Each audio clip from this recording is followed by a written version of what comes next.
The 2025 scallop season for Pasco County is here. In this video, I'll go over some of the rules, the gears you'll need, and share a few tips on my approach to scalloping.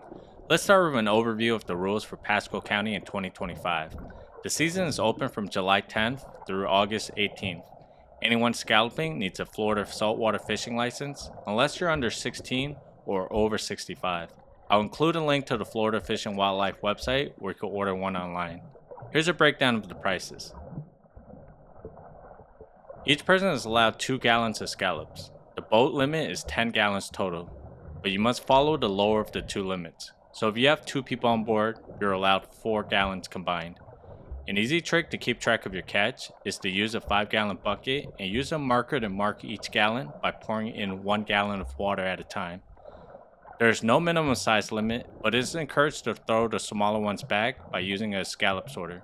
A dive flag must be properly displayed whenever someone is snorkeling in the water. You can only harvest by hand or dip net.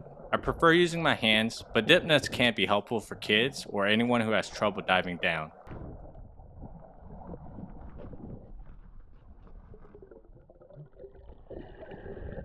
You really only need a snorkel and a mask to effectively search for scallops. A mesh bag is useful for storing your scallops while swimming, but you could just keep them in your pockets. You'll just have to make more trips back to the boat. Fins are also useful to cover ground faster. They definitely help, but they are not necessary. Let's talk strategy and what to look for. In this session, I'm in about 3 to 4 feet of water. I look for grass beds and shallow areas, usually about 3 to 5 feet deep. If you see a bunch of boats with their dive flags up, you're probably in the right spot. Be aware of the tides. I'll have a link to the tide chart for Port Richey and Pasco County. Don't anchor in very shallow water if the tide is going out. You could end up stuck. This is my technique for searching. You don't need to sift through the grass or sand with your hands. Scallops just sit there, so you could just spot them while snorkeling. I look for circular shells with ridges. Some people say to look for their blue eyes, but they're not always visible. Once you find 1 or 2 scallops, your eyes will start spotting them more easily.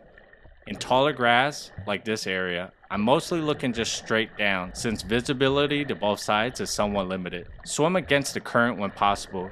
The current pushes the grass towards you, making it easier to see through.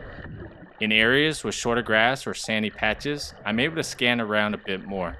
These are my preferred areas. If I see an area close by, I usually swim towards it. Many times there's a scallop just sitting in plain sight.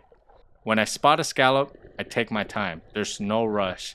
It's not going to swim away unless I disturb it. So I take a deep breath, then I dive down and pick it up.